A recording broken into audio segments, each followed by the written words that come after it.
You're listening to the Sales Tax People podcast. You've never charged sales tax on a construction job in your life, and then you take on a project in Texas or New York or Arizona, and all of a sudden, the rules you followed for 20 years don't apply anymore. Is that fixture real property, or is it still tangible personal property? Is that a capital improvement or just a repair? Is your subcontractor creating nexus for you right now in a state you didn't even know you had a presence in? Today, we're talking construction. The assumptions that get contractors in trouble, the states where things get complicated fast, and the six-figure audits that show up years later with nothing having changed except the auditor. If you've ever said, none of my competitors charge tax on this, stick around. This one's for you. Just the thing for us. Oh, get it, bro. That is the best intro. It's got all the things. Sorry. Parr with the jingle, Paul laughing. Oh my Like gracious. the perfect intro to our best you episode ever. You threw me on that one, bro. That was amazing. I mean, he said he had a thing for us. And I can appreciate, having a thing for Paul. I have a thing for Paul. But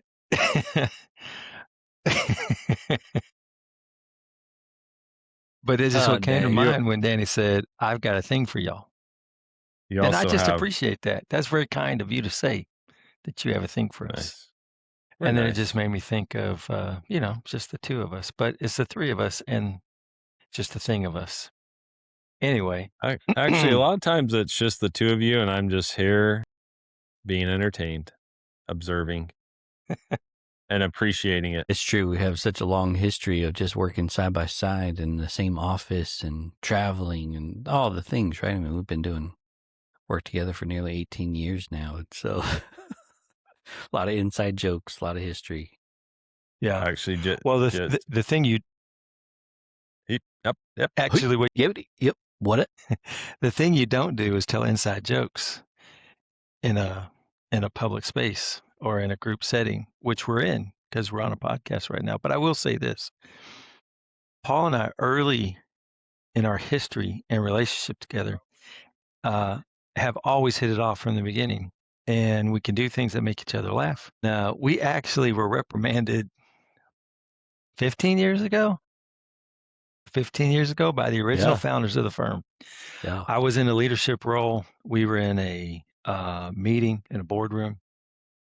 Paul and I are cutting up a little bit, and the partners pull me aside and tell me, you need to settle that down.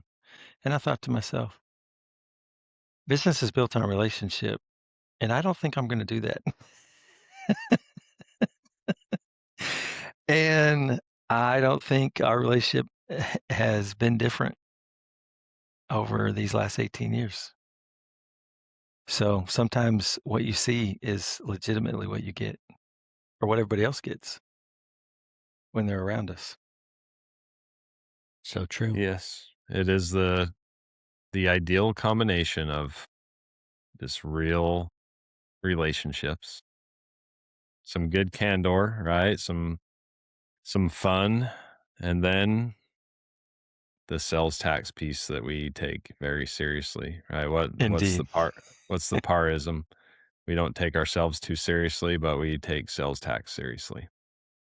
Yes, we do. And I'm ready to get serious. This is my serious face, as a matter of fact. We don't need to be too serious, but we will. You can be focused, right? We are going to be focused on providing some sales tax information here. And that's, I don't even remember, what we were going to do. No, I'm just kidding. Our day consists of lots and lots of phone calls. Okay. And I'm talking specifically phone calls with great companies that we've been introduced to through marketing efforts, and a lot of cases it's through our trusted partners, just great people, advisors, CPAs, CFOs, right? Finance and accounting leaders. And then speaking of relationships, oftentimes we're just, meeting people in the community or having conversations with friends and even family sometimes, that here decades later for you guys, a decade later for me, of like, so what exactly is it that you do, right? So we have all these conversations, and they're coming from all these different sources, you could say. One thing that comes up in almost every phone call is these companies are operating in a certain way and managing sales tax in a certain way based on assumptions. Even, sometimes that comes from some amount of sales tax information they've gathered, however that may be. A lot of times they've had people both internally and externally, right? Some sort of contractor advisor that's given them advice and information. And it's not that it's always wrong. Sometimes it's Mhm. even perfectly correct information, but it's poorly applied to these companies. That's And well what we're said. getting at here, right, Yeah. to the point of this kind of piece, this discussion that we want to have, is that so often these companies are operating under, like I said, these assumptions. They have issues because they just have poor information. Let's put it that way. Okay. What are one of the big ones is in construction specifically, right? And part of the reason why it's such a challenge and why people have good information applied poorly, or just, crappy information, sometimes that happens too, that it's often caused by the fact that it is so complex. So if you take like one snippet of information in an area that's super complex, that can lead you down, to terrible places as far as, sales tax compliance is concerned. So what are some of the biggest issues? What are some of the main kind of topics or ideas? Some of the specific rules and even states that come to mind for you guys when we bring up compliance and construction. Two things come to mind specifically. You may not think that this one correlates. Construction companies typically are going to establish nexus based on their physical presence, right? Post 2018, most people, when they're thinking about nexus, are thinking about economic nexus. They're really not thinking about physical nexus. So one assumption people make is that the only way you establish nexus is by exceeding the economic thresholds in a particular state. So we can be talking with someone inside or outside of construction, and they're talking through the states where they believe they've exceeded economic nexus. But then when we have them complete a survey in preparation for understanding where their nexus footprint might be, it starts asking about different physical activities that they have, right? And then so sometimes what we learn is, hey, you've had actual physical nexus in 5 states for 10 years. It's had nothing to do with economic nexus. And I think contractors, this can really come into play for two reasons.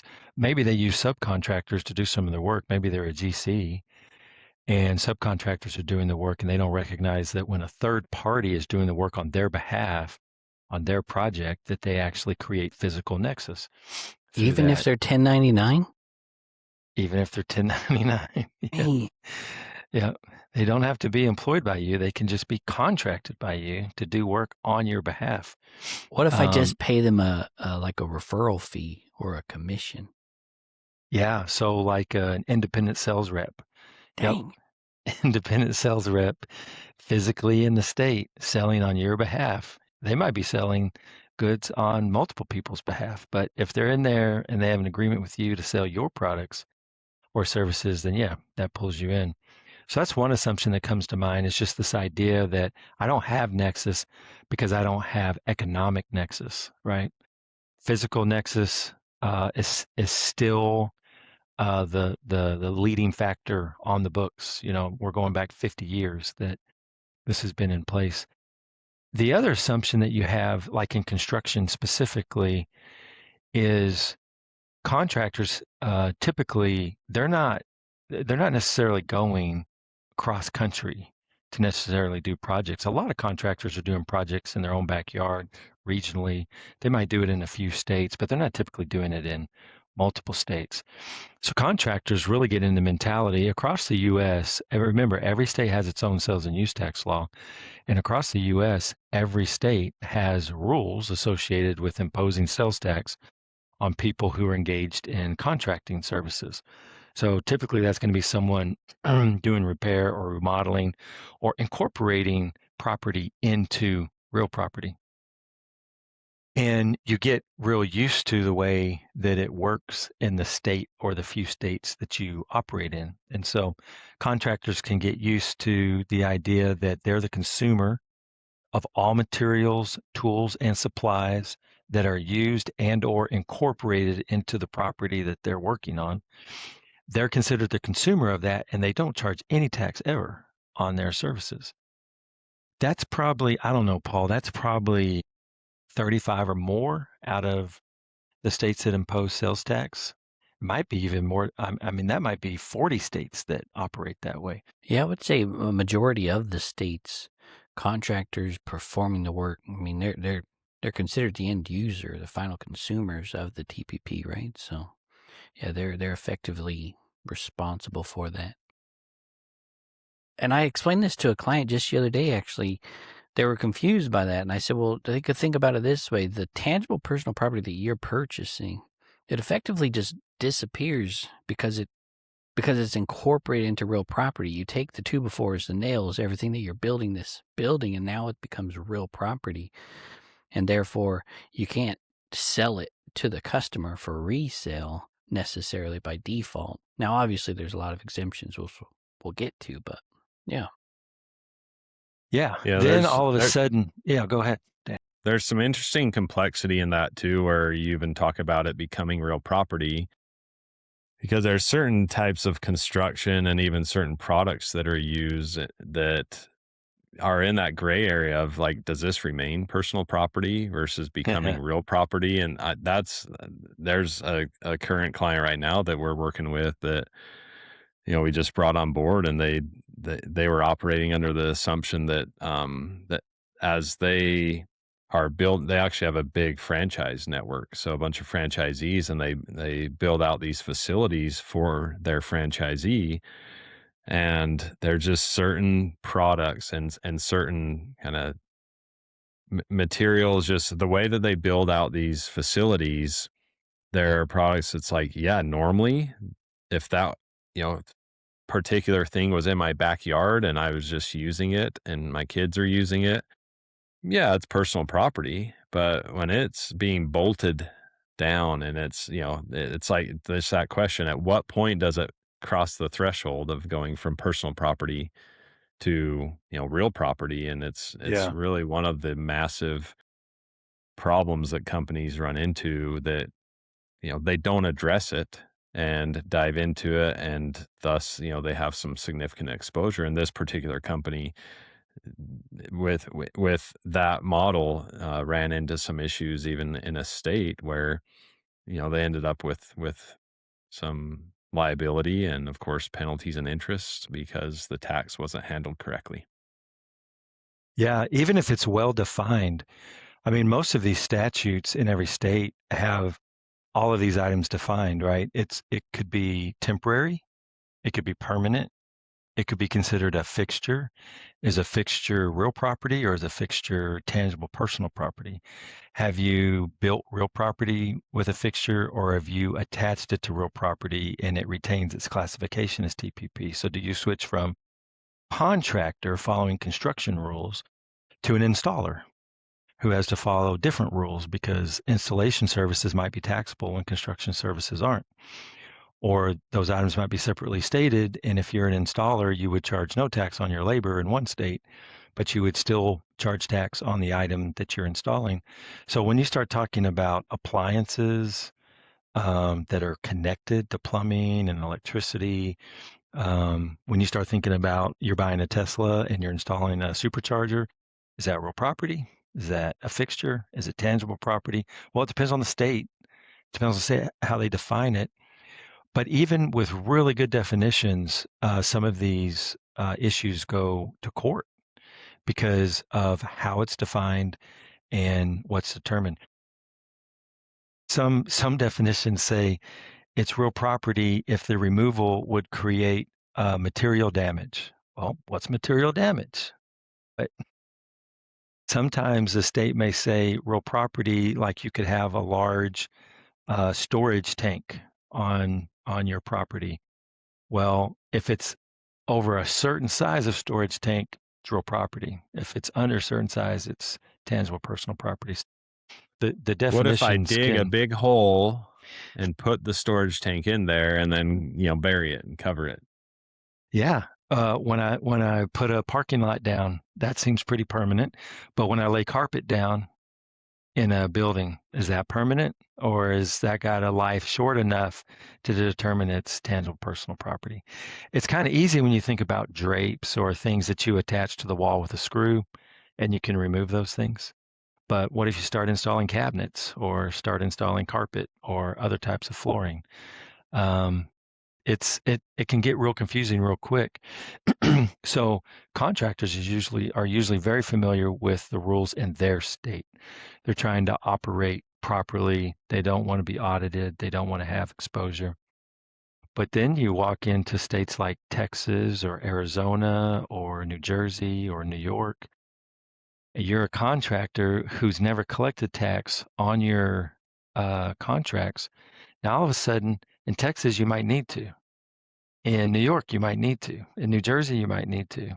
In Arizona, you might need to collect tax on a portion of the contract based on the way their rules are done. So Texas gets super complicated real quick because they differentiate between residential and non-residential and the rules that apply. They differentiate between whether it's a lump sum contract or a separated contract and rules for taxation on the services and the materials based on the type of contract. And so real quick, you can be very confused very quick when you're a contractor having worked in, let's say, Oklahoma for the last 20 years, and now you're doing some projects in Texas. You didn't know you were supposed to tax it. You didn't know when you were supposed to pay tax on materials or not pay tax on materials. Or in New York, maintenance, real property services, repairs, all of that is taxable when performed on real property. But if you can claim that it's a capital improvement project, CIP, and you can get a certificate from your customer stating, I mean, they're the ones that have to decide if this is a capital improvement project because they have to sign a certificate to give to you to not charge them tax. Then you become the consumer of all the materials that are incorporated into that job. Otherwise, materials incorporated into that job may not be taxable to you, and you're supposed to collect it from your customer when you do that work. So, what we're falling back on here, what we're talking about is the fact that regardless of industry, construction is just one that exposes a lot of complexity. Whatever industry you're in, you can't make the assumption that what you're used to in one or a few states, the way that something is taxed, that it's taxed that way in all the other states. You really do need to dig into taxability of your goods and services state by state so that you don't get stuck in a situation where you're paying tax out of your own pocket with penalty and interest. Yeah, and don't do it a certain way just because another company in your industry does it that way, right? And don't do it that way just because the prior owners of a company did it that way, because even you mentioned this, Parr, even in certain industries that are more complex than others when it comes to taxability, you can still find clear, black and white answers oftentimes in these, industries and call it even like tax treatment for, specific instances of what you just described of, time and materials contracts versus lump sum, and then like commercial versus residential construction. You can find clear answers, but the added piece of information that is always worth discovering and diving into is how those rules apply to your business. Yeah. Yep. How many No times doubt. how many times are y'all on calls where someone says to you, yeah, but none of my competitors charge tax. Well, I can't speak for what your competitors are doing, but I'm just telling you that this is what the state law says, and this is what you should think about, because I don't know if you're going to be the first in line or your competitor is going to be the first in line that the state's going to come to and say, "Oh, you're not handling this correctly." Yeah. The That's other when I the get to other one that talking about. comes to mind in that same kind of vein is, well, we're working with this vendor or that vendor, or this is our customer, and they're a big company. They know what they're doing. Like they might, but also like they might have, John McGee over there that's just doing things a certain way because he learned how to do it a certain way. And again, it might not be the most correct way. Did Danny just call out John McGee? Yeah, John, I John love you. McGee, if you're listening to us right now, it's okay. It's okay. I was going We to go way mention back. that usually in those instances, I tend to focus a little bit more on the tax liability and their risk tolerance.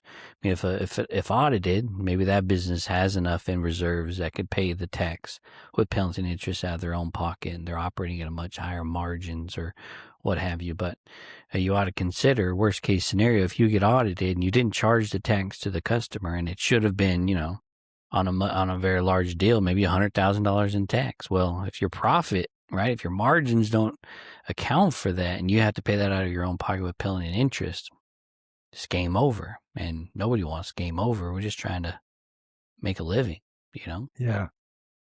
Paul, I want to express some gratitude to you today. But yeah. Yeah, your voice is unusually calming today. Typically, your voice is very calming, but today it's extremely calming. And Why? the reason I'm expressing gratitude, you're asking me why your voice is so calming? I guess you are very, very calm, but you're bringing a calm expression to a very complicated and complex world. So that's why I'm expressing gratitude to you today. Appreciate that. I was going to ask you, have you been to a spa within the last couple of hours? Because you definitely, you definitely appear, this I will say, aside from being relaxed and calm, especially about these subjects, I like your fresh cut. Let me just say that. Well, thank you. Now, last week I did go get a massage. Regular massage, it goes a long way. But I just have a tender spot, quite honestly, in my heart for construction companies in general, especially as of late, because we've been working with a couple in particular in Utah and Texas and in Arizona who just got absolutely mauled by the state for tax that they didn't owe. And it's just not right. The state believes it's one way. The contractor believes it's another way. They can't see eye to eye. The state issues a large assessment, or the state issues an unruly ruling in the state's favor and not in the taxpayers' favor. And it's sad. And so for me, when it comes to contractors in particular, understanding the legislation, understanding your state law, and then as you go next door to the neighboring state, now you're in a whole different ballpark, playing a whole different game. It may be somewhat similar in some aspects, but to take the same legislation in Utah, for example, and applying that in Arizona, I mean, yeah, right. You're amen to that. So, yeah, that's a great point to bring up, even for companies that actually have a good handle on sales tax, and they either go to a new state or they just face a new audit. You could say they face an audit in their home state or a certain state where they're operating 5-6 years ago. A new audit comes along, and I see this not like all the time, but there's one that comes to mind specifically in Washington where this company, we were introduced to them by their CPA, and they were already in this audit, and it was at near the end, and we were able to go in there and look at it, the facts, and look at taxability and just say, like, look, the state has this wrong. And it was something where they just kind of were resigned to, whatever the state told them, right? There wasn't really any battle. There was some level of resistance, but there was the combination of like adding extra resistance there from, the information that we were, sharing with them and that we were collaborating on. And, there was some money there that they could, not necessarily claw back because they hadn't paid it yet, but it's like, look, let's push back on this. And actually, they still ended up in a situation to where there was enough there and they had like kind of dragged it on long enough and they were just done with it, to where they even at that point said, yeah, let's just kind of come to the table with the state and agree to disagree on some points. No doubt. No doubt. Yeah. If you run into a situation that you don't agree with, we really want to be involved in that conversation. We'd love to just hear about it and talk through it, because one of the things we do run into fairly consistently is a company has a no tax due audit 8 years ago. And they've really not changed management. They've not changed operations. Maybe there hasn't been any vast changes in legislation as it relates to their industry or their company. But they get audited 4, 5, 6 years later, and all of a sudden they have a 6-figure, 7-figure audit liability.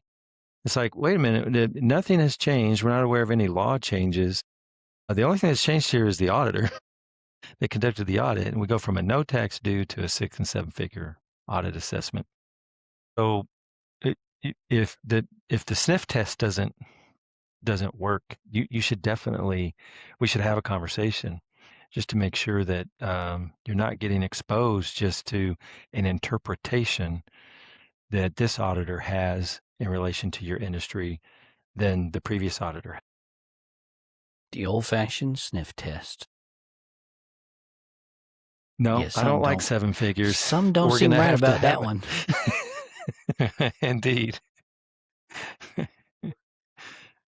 100%. Anybody got time for that? No, you definitely want us as your first, second opinion. Nobody got time for an inappropriate application of the law to what we do or how we do it. Can we trademark that? That was beautifully said.